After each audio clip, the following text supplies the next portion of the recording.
Many people throughout history were ostracized and put into minority groups, including the Lgbtq community. A lot of us would think that from being oppressed by the mass, that we within our communities will build stronger relationships, have these incredible bonds that would make everyone inseparable. But what people don't want to talk about is that, especially in the LGBTQ community, there's discrimination within it. And there are certain groups that have hierarchy than others. For example,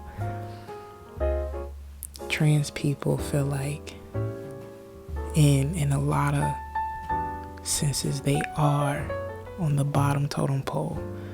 When it came to fighting in the 80s over HIV, everyone was there on the front line. Everyone was screaming, everyone was fighting for our rights as humans, fighting for all the hate crimes and all the neglect being pushed onto the queer community. And then after years of begging for human rights, begging for equality, when it came to trans people being killed, trans people being hurt, the voices weren't as loud. The community weren't fighting as much as it was when it came to the other sexualities. When it came to the killings, the beatings, the harassment of trans people, the care wasn't there.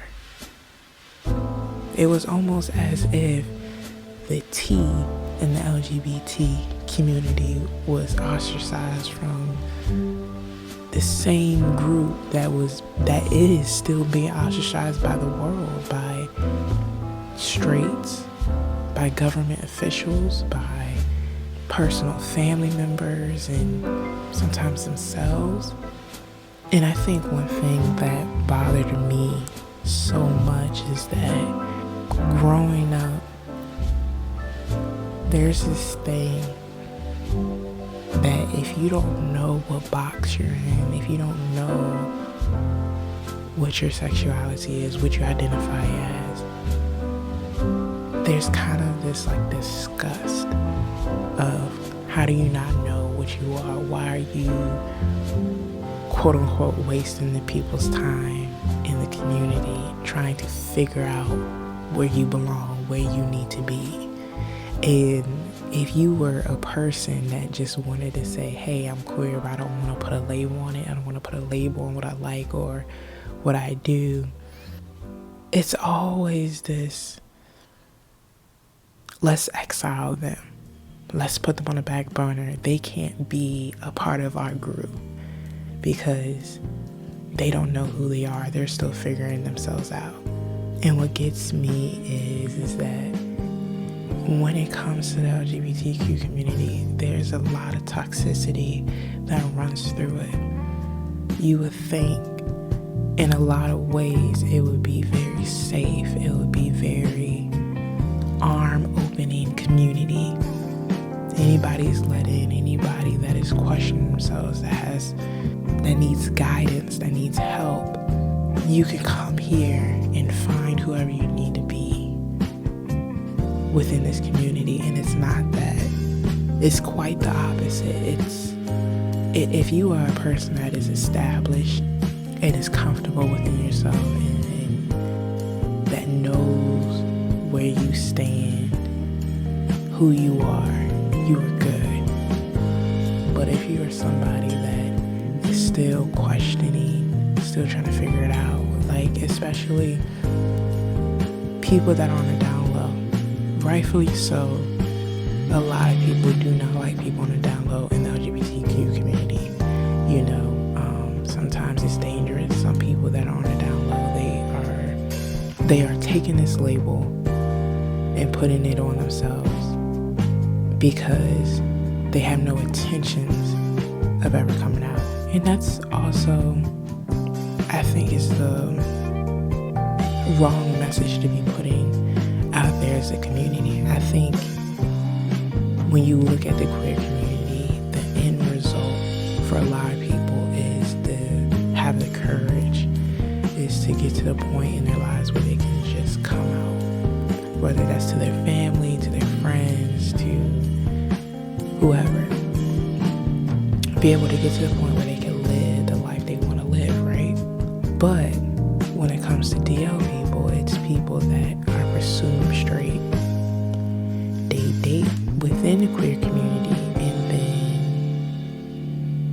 they never have the intentions of coming out. And I think the reason they're exiled is because this label of the person being toxic, this label of the person gaslighting, manipulating, using these people in the queer community to satisfy their sexual desires, and then want to choose, quote unquote, when they want to be straight or not.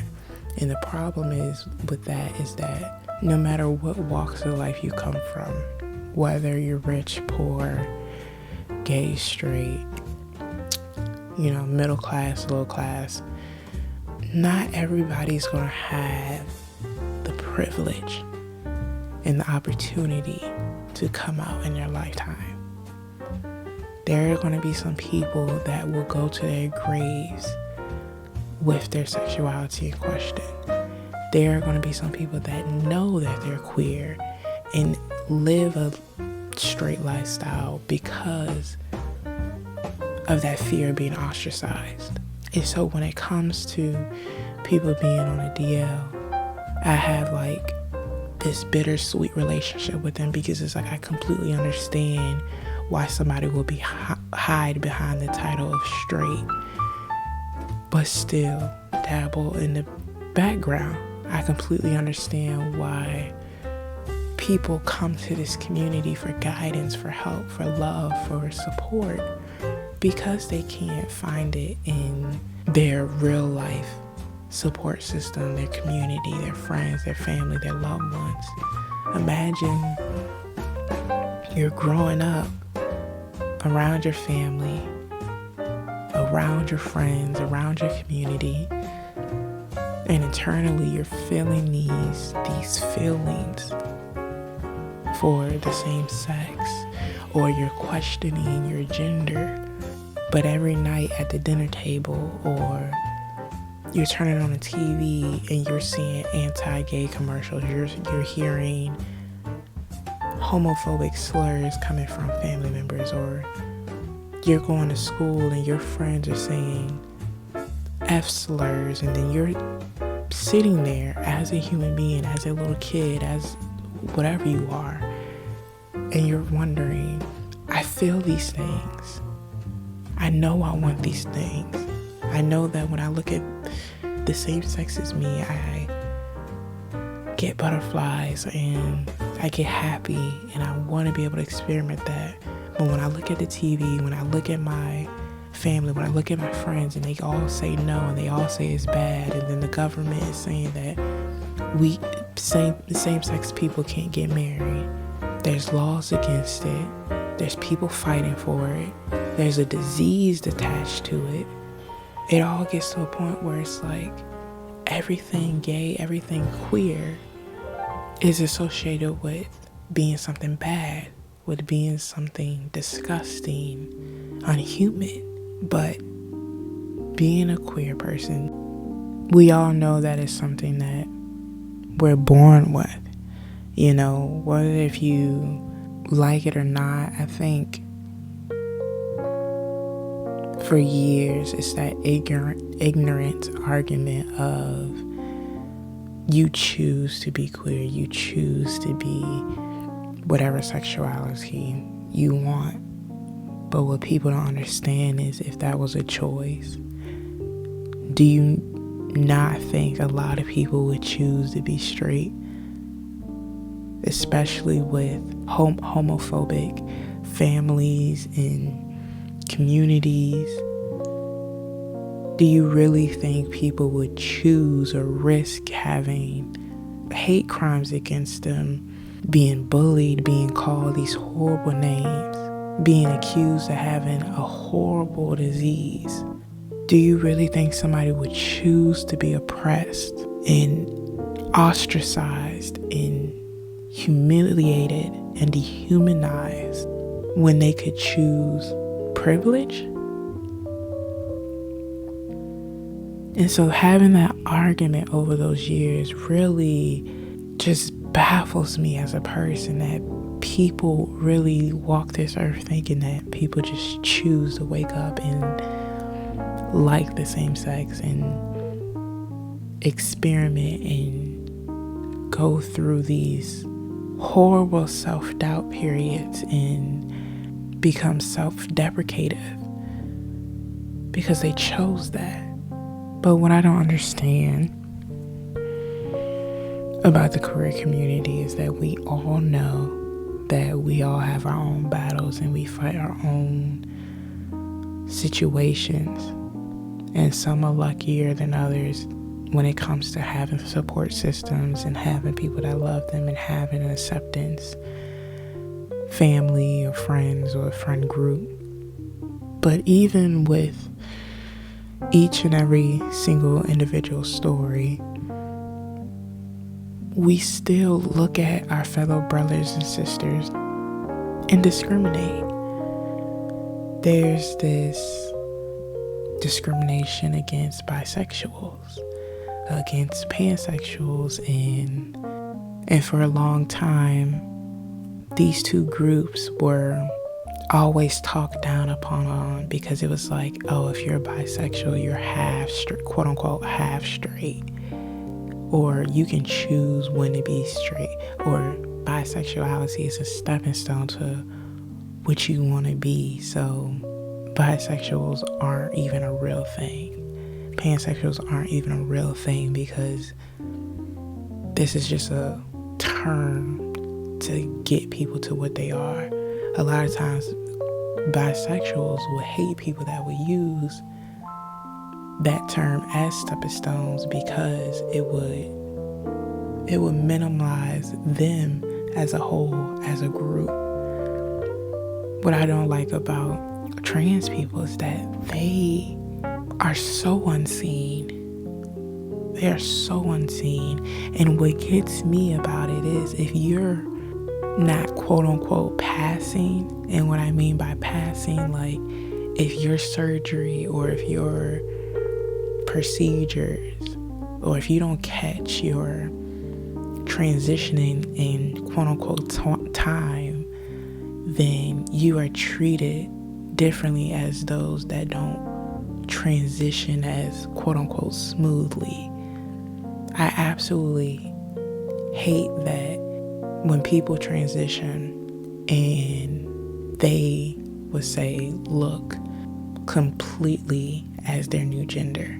Like there's no questioning, there's no side eyes or looks. Straight people tend to accept them more than somebody that has a little bit more difficult time in their transition than somebody that quote unquote transition smoothly. And so you will see all this high praise, all this, I say fake love to the people that transition smoothly, because it's like, oh my God, you look like an actual woman. Like, I would have never questioned if you were a woman. I would have never questioned that you were a man. Like, oh my God, like you look great. And because they look great, it's like, we accept you as straight people. We want to befriend you. We want to know everything about you because you look perfect. While you have still trans people trying to transition, wanting to be passing, wanting to look great, go under the rug because it's like, ugh, that fucking tranny, that fucking transvestite, that fucking whatever. And then it's like, you do realize the trans person that quote unquote looks perfect to you is no different than the trans person that looks like they're transitioning. They're both trans. The people are still human, but because you can't detect that person is trans, that person has hierarchy over the person that might have started transitioning later on in life, and it's harder to get rid of that masculine or feminine look that they're going for. Not only is that a problem, but when it comes to race, I feel like being a black woman, black people are, black queer people, I'll say, are also on a low totem pole when it comes to trans people, because it's easier, I would say, even though we all have our struggles and we all have our own stories, I would say it is easier being gay or being queer as a white person. Because when it comes to the African American community, there is all these stigmas, all these, and this internal hatred, this homophobia that rests inside of us, a lot of us.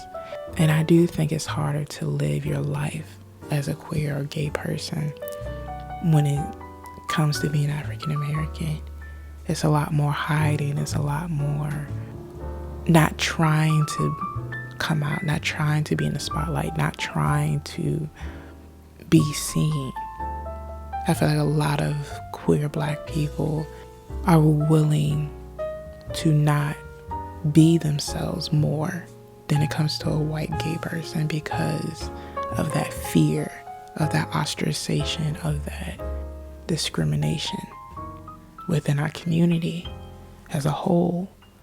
You know, just being a black person regularly, you're at the bottom of the totem pole when it comes to a lot of things. Career, society, money, when it comes to profiling. And so having to deal with that on its own, and then putting gay on that title, putting gay on that label. A lot of us rather just live as just a black person and not have to put more oppression on us. Imagine you have to fight for not only your rights as a human, but you have to fight for your gay rights. You have to fight for everything at this point to survive. And then it just feels like with being queer on that, you'll never be able to live a life where you're not just surviving. And so that is that aspect in the queer community of it's easier being gay white than it is black. You know, when it comes to trans people, if you transition perfectly, you have a privilege over those that are still struggling, still trying to make it to their ideal body, to their ideal gender, persona, look. Then you have non-binary people, where not only does people within the community, but society itself make fun of them. A lot of people that are non-binary, they like to go by the pronouns of they, them, or choose whatever, is preferred to that particular person. But even when that came out, that non-binary was a thing, and you could go by they, them, and no longer have to use he, him, she, her. A lot of people laughed and joked and was like, oh, if you can identify as they, them now, why I identify as a helicopter? I identify as a tomato. I identify as a cat. If we're gonna start saying we gotta identify as anything, then let's make it a joke. Let's minimize these people that truly want to go by these particular pronouns that they choose. And within the LGBT community, a lot of people, I would say they support the pronouns, But a lot of them also think it's ridiculous. A lot of them still have that small mindset of, why can't you just use the regular pronouns that are given? It's too confusing. It's grammatically incorrect. Technically in a sentence, it would not sound right, would not make sense, so I'm not going to use it. And it's like, I don't think a lot of us in this community realize that we are already oppressed. We are already ostracized. We are already put on the back burner as a whole. Not individually, but as a whole. And a lot of us within a community like to make others small, like to cause even more pressure that is unnecessary. And because of that, a lot of people, when it comes to trying to get into the community, trying to find a safe space, a safe place, they feel uncomfortable. They feel unsafe. They feel like a person from the outside looking in. And it shouldn't be that way. And I think the same way when it comes to other groups that are being oppressed, whether that's minorities, LGBTQ, the list goes on. If you are already oppressed, if you are already getting shit thrown at you from all walks of life, being told that you shouldn't exist, being told that you shouldn't be here, that you aren't allowed, why look at the people that stand beside you in these battles, that hurt just as much as you, that experience just the same amount of pain as you, and still do to them what is being done to the group as a collective from other people? And that's why I make this video, is because it bothers me that we know we are oppressed. We know we are being torn down every day, whether that's being from hate crimes, from slurs, from government officials. And we still look at each other and we look at all the different sexualities and genders and try to find some hierarchy in it, and it's none. It's none. We cannot go out here and fight for equality for our group, for our community, and not be equal within ourselves. Because if we start doing that, other people that need to take us seriously will never take us seriously. So it's easy for somebody that's not involved in our community to look at us and say, well, if they're not functional, if they're not a team, if they're not serious about what they stand on, then why should we? So that's why when it comes to pronouns, we need to be as loud as the disrespect. That's why when somebody says their pronouns is they, them, or zine or zo, or whatever pronouns you choose as a person, we need to stand on that. That's why when somebody that is trans, that can transition and quote unquote be perfect, the respect needs to be as loud as it is for another trans person that might not transition as smoothly. And the respect needs to be as loud for Black people that are queer than as it is for white people that are queer. That respect needs to be for bisexual people, for anybody in the community that feels like they're experiencing some type of discrimination. It needs to be loud as the disrespect. But like I said, what's been bothering me is that we come together, we come as a group, and we fight each other, and we have these toxic battles behind closed doors, and then we act like everything is good when it comes to straight people and government officials, but it's not. We would never be strong. We would never be high on the pedestal if we keep looking at our equals, at our counterparts, and talking down on them, looking down on them, making them feel unsafe, making our space unsafe. Because you have some ideology that if you don't know where you stand or what you're labeled as or what you like, you need to be on the back burner. Every single letter is equal. What bothers me is that there are some groups that even us as the LGBTQ community, we question if they're even allowed to be in the group, like asexuals, demisexuals, omnisexuals, aromantics, whatever. There's a list of groups that people are like, can they even be in the group? Are they even allowed to be in the group? Intersex people, we question them. Are they even allowed to be in? And it's like, who are we?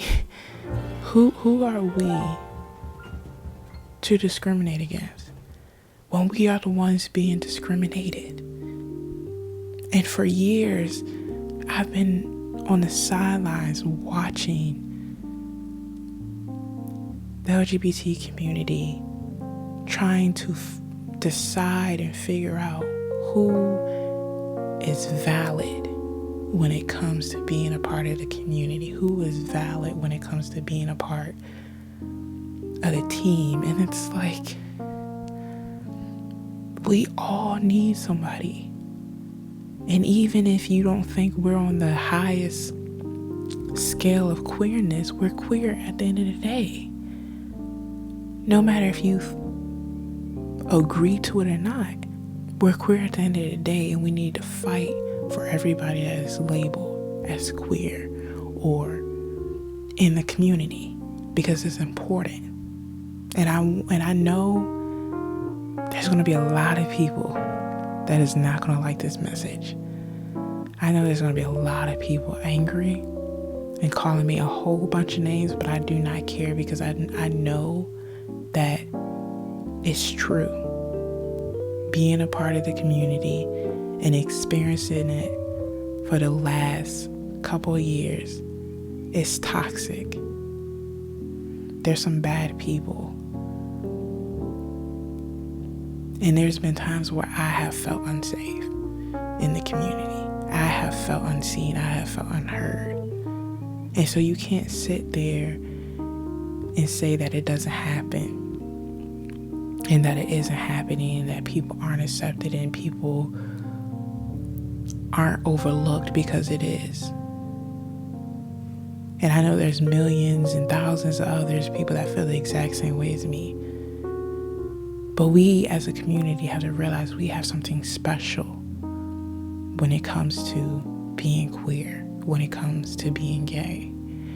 And if you can't see that what we've built from the 80s all the way up to now, even before the 80s, the 60s, the 50s, if you can't see that, then maybe you're the person that shouldn't be a part of the group.